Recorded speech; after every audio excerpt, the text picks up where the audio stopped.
Okay. మనము previous క్లాస్‌లో 25థ్ day of the non leap year is Sunday అని చూసాం. సో, ఇది మళ్ళీ ఒకసారి చూద్దాం. సో, మనము ఇప్పుడు 25థ్ డే కదా! దానికి ముందు అట్లా చేసుకుంటూ వెళ్తే మనకు కొంచెం ఎక్కువ స్టెప్స్ వచ్చేదానికి ఎక్కువ అవకాశం ఉంది. ఇక్కడ మనము చూద్దాం. 25థ్ డే ఎంత? 25థ్ డే అంట సండే అంటున్నాడు. ఓకే. 25థ్ డే సండే. సో, ఇప్పుడు మనకు 75థ్ డే అంటున్నారు కాబట్టి 25లో నుంచి మనము 25 తీసేద్దాం. అంటే ఆల్రెడీ 25 డేస్ కంప్లీట్ అయ్యాయి. సో, మనం రిమైనింగ్ డేస్ ఎన్నున్నాయి? 50 డేస్ ఉన్నాయి. రిమైనింగ్ డేస్ ఎన్నున్నాయి? 50 డేస్ ఉన్నాయి. అప్పుడు మనము 7తో డివిజిబుల్ చేస్తే 7 7s 49 కాబట్టి మనకి ఇక్కడ రిమైండర్ 1 వస్తుంది. రిమైండర్ 1 వచ్చినప్పుడు మనము దీనికి యాడ్ చేసుకోవాలి. ఓకే. ఇచ్చినటువంటి క్వెషన్‌లో సండే ఇచ్చాడు కాబట్టి మనకు 75థ్ డే ఏమవుతుందంటే +1 యాడ్ చేసుకోవడం వల్ల మండే వస్తుంది. ఓకే. మండే వస్తుంది. ఇదే విధంగా సేమ్ క్వెషన్ కూడా చూసాం మనము.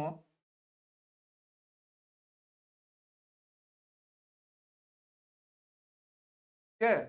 సేమ్ క్వెషన్ చూసాం చూడండి ఇది. సేమ్ క్వెషన్ చూద్దాం. అక్కడ నాన్ లీప్ ఇయర్ అన్నాడండి ఆ క్వెషన్‌లో. కానీ ఇక్కడ లీప్ ఇయర్ అంటున్నాడు.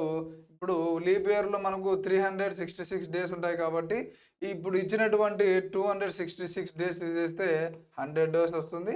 ఈ 100 డేస్‌ని మనము 7తో డివిజిబుల్ చేసినప్పుడు మనకు 7 1 7 30 ఉంటుంది.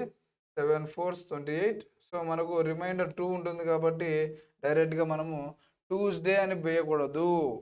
ఏమని ఇచ్చాడు క్వెషన్‌లో? ట్యూస్‌డే ఇచ్చాడు. ఓకే. ట్యూస్‌డే ఇచ్చాడు. ఆ ట్యూస్‌డేకి +2 కలుపుకుంటే మనకు థర్స్‌డే వస్తుంది. ఓకే. ఏం లేదండి. సపోజ్ ఇయర్ మొత్తంలో ఇచ్చి ఒక డేట్ ఇచ్చి ఆ డేట్‌లో నుంచి కనుక్కోమన్నప్పుడు ముందు మనం ఏం చేసాం? 75థ్ డే కనుక్కోమన్నప్పుడు 75లో నుంచి 25 తీసేసి 50ని డివిజన్ చేయడం వల్ల 7తో రిమైండర్ 1 వచ్చింది.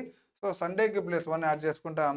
అదేవిధంగా మనము ఇక్కడ 266 డేస్ ఇచ్చి మనకు లీప్ ఇయర్ అంటున్నాడు కాబట్టి లీప్ ఇయర్‌కి మనము ఎన్ని ఇయర్స్ తీసుకోవాలి?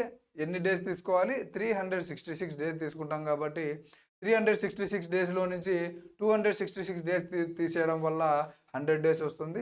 100 డేస్‌ని మనము 7తో డివిజిబుల్ చేయడం వల్ల మనకు రిమైండర్ 2 వస్తుంది.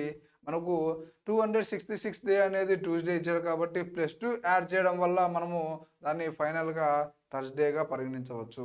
ఓకే. నెక్స్ట్ క్లాస్‌లో మనకు ఓన్లీ 2 మోడల్స్ ఉన్నాయండి. ఆ 2 మోడల్స్ చెప్పుకుంటే మనము క్యాలెండర్ అనేది టాపిక్ కంప్లీట్ చేసుకుందాం. Thank you.